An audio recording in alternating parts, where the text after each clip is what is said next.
Subscribe کریں channel then اسلام کو اور بیل آئیکن پر پریس کریں تاکہ آنے والی ہر نئی ویڈیو کا نوٹیفیکیشن مل سکے۔ چاند کی گردش سے اور اس کی منازل سے حضرت انسان کو کچھ سمجھایا جا رہا ہے کہ جب تو پیدا ہوا تھا تو چاند کی طرح سارا زمانہ تیرا منہ دیکھنے آیا تھا، تو بھی اس وقت لوگوں کی توجہ کا مرکز بن گیا تھا اور پھر منازل طے کرتا رہا، اور جوانی کی دہلیز پہ جب تم نے قدم رکھا اور تو بدر تمام ہوا، جب شباب کی بجلیاں تیری آنکھوں سے ٹپکنے لگی تو پھر تیری نظر کا خمار بھی کئیوں کے دل لوٹتا تھا، کئیوں کی نیندیں اچاٹ کر دیتا تھا۔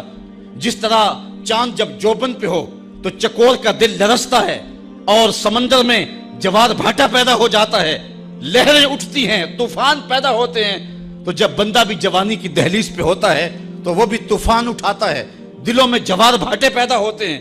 تو وہ لمحے بھی آئے کہ تو نے دلوں کی بستیاں اور دلوں کی دنیا پر ہلچل پیدا کر کے رکھ دی۔ تیرا شباب لوگوں کی زندگیوں کے اندر گھلتا رہا اور کتنوں کی نیندیں اچاٹ ہوتی رہیں، تیری زلف کے شکن کتنوں کا قرار لوٹ کے لے گئے، لیکن پھر وہ لمحہ بھی آیا، حتی آدھا کل ارجون القدیم، پھر بوڑھا ہو گیا، پھر تجھے کوئی دیکھنے بھی نہیں آتا، کوئی تجھ سے اداس بھی نہیں ہوتا، بچے بھی کترا کے گزر جاتے ہیں۔ کہا انسان ذرا چاند کی منزلوں کو دیکھ، یہی چاند کتنا پیارا تھا اور آج اسی چاند کو کوئی دیکھتا بھی نہیں ہے۔ بچہ جب پیدا ہوتا ہے تو اس کی مسکراہٹ دل کھینچتی ہے، اور جب بوڑھا مسکراتا ہے تو اس وقت جو ہے لوگوں کی توجہ نہیں ہوتی۔ بچے کی زبان جو ہے وہ اڑ اڑ کے جب بولتا ہے تو اس کی توتلی زبان کا حسن دلوں میں نکھار پیدا کرتا ہے۔ ماں بھی بلہاری جاتی ہے، باپ بھی صدقے جاتا ہے، بہنیں بھی جو ہے وہ قربان جاتی ہیں، تو بچے کا ٹوٹا لہجہ اور توتلی زبان خوشیوں کی ایک لہر ہوتی ہے۔ لیکن جب بڑھاپے میں فالج کی وجہ سے زبان میں لکنت آ جائے، اب توتلا پن پیدا ہو جائے، اب زبان اٹکنے لگے تو بچے بھی مذاق اڑاتے ہیں۔ ایک لمحہ وہ تھا کہ زبان توتلی تھی تو حسن تھا، آج لمحہ وہ گیا کہ حتی آدھا کل ارجون القدیم، کھجور کی ٹہنی سے جب پھل توڑ لیا جائے اب اس ٹہنی کو کون پوچھتا ہے؟ جب تک پھل آیا نہیں تھا وہ ٹہنی اچھی لگتی تھی، مالی سنبھال کے رکھتا تھا، جڑوں کو بھی پانی دیتا تھا اور خیال کرتا تھا کہ کوئی ایسا نقصان نہ ہو کہ یہ پودا جو ہے وہ مرجھا جائے۔ پھر جوبن پہ آیا اور جب کھجوریں لگیں تو اس نے پھر رسیاں بھی باندھی اور کھجوروں کو سنبھالنے کے لیے سب کچھ کیا۔ پھر جس دن اس نے اس ڈال سے پھل کاٹ لیا، اب وہ کھجور اجڑ گئی، اب اس کی وہ ٹہنی بے توقیر ہو گئی۔ انسان کی زندگی کا جب شباب لٹ جاتا ہے اور بڑھاپے میں جب وہ کسی قابل نہیں رہ جاتا تو پھر اس کی بھی یہ مثال ہے، حتی آدھا کل ارجون القدیم، جیسے کھجور کی پرانی ڈال ہو۔ اپنی نظر اور شرمگاہ کی حفاظت کریں۔ اس دور کا سب سے بڑا فتنہ یہ ہے کہ نگاہیں پاک نہیں رہی، نگاہیں غلیظ اور گندی ہو گئی، شرمگاہوں میں وہ تقدس نہیں رہا ہے۔ حضور علیہ السلام نے ارشاد فرمایا، من زنا زنیا بہی ولو بہی تانے دارے ہی، جس شخص نے زنا کیا یہ عمل اس کے گھر بھی لوٹے گا، اگرچہ اونچی اونچی دیواریں کیوں نہیں کر دیتا۔ یہ مکافات عمل ہے۔ گندم از گندم بروئے جو ز جو، از مکافات عمل غافل مشو۔ گندم بو گے تو گندم کاٹو گے، جو بو گے تو جو کاٹو گے۔ نظر کو تقدس دو، نظر کو پاکیزگی دو۔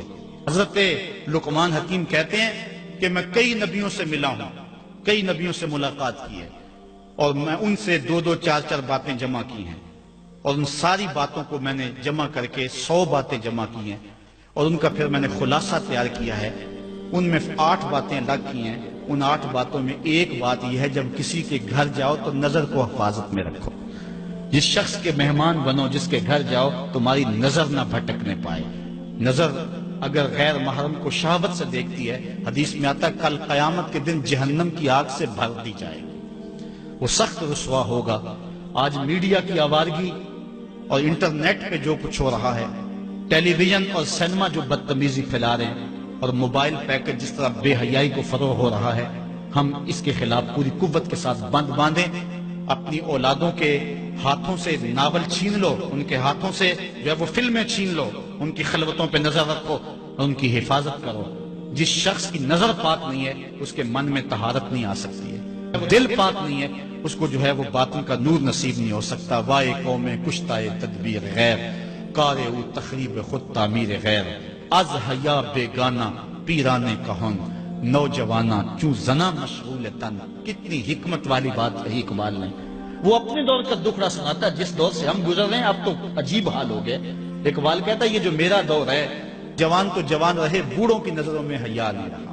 از حیا بیگانہ پیرانے کہن. بوڑھے لوگوں کی آنکھوں میں بھی اقبال کہتا ہے حیا نہیں رہا. نوجوانہ چوں زنا مشغول تن. اور نوجوان عورتوں کی طرح اپنے تن کے ساتھ لگے ہوئے ہیں. اپنے تن کو سنوارنے میں ہر وقت کنگھی پٹی میں لگے ہوئے ہیں. یہ مردوں کا کام نہیں ہوتا. یہ دلیروں اور بہادروں کا کام نہیں ہوتا. یہ عورتوں کے وظیفے ہیں. در دل شاں آرزوہا بے ثبات مردہ زائن از بطون امہات. ان کے دلوں میں آرزویں کوئی اور ہی ہیں اور ماؤں کے پیٹوں سے مردہ جنم لے رہے ہیں. دخترانے او بزلف خود اسیر شوخ چشموں خود نماؤ خردہ گیر. اور قوم کی بیٹیاں اپنی زلف کی خود قیدی ہو چکی ہیں اور ہر وقت جو ہے وہ اپنے آپ کو آئینے میں دیکھتی رہتی ہیں. ساختہ پرداختہ دل باختہ ابروان مثل دو تیغے آختہ. وہ جو گھر کی رونق تھی جو آبرو اور حیا کا دوسرا نام تھا آج وہ دل پھینک قسم کی ہو گئی ہے. آہ قوم میں دل سے حق پرداختہ مرد و مرگے خیش را نہ شناختہ. اقبال کہتا ہائے قوم کہ جو مر گئی اور اسے ابھی تک پتہ ہی نہیں چلا کہ میں مر چکی ہوں اور جینے کا سامان نہیں کرتی. حضور نے فرمایا ہر دین کی کوئی پہچان ہوتی ہے. میرے دین کی پہچان حیا ہے. اگر حیا نہیں ہے تو دین ہی نہیں ہے.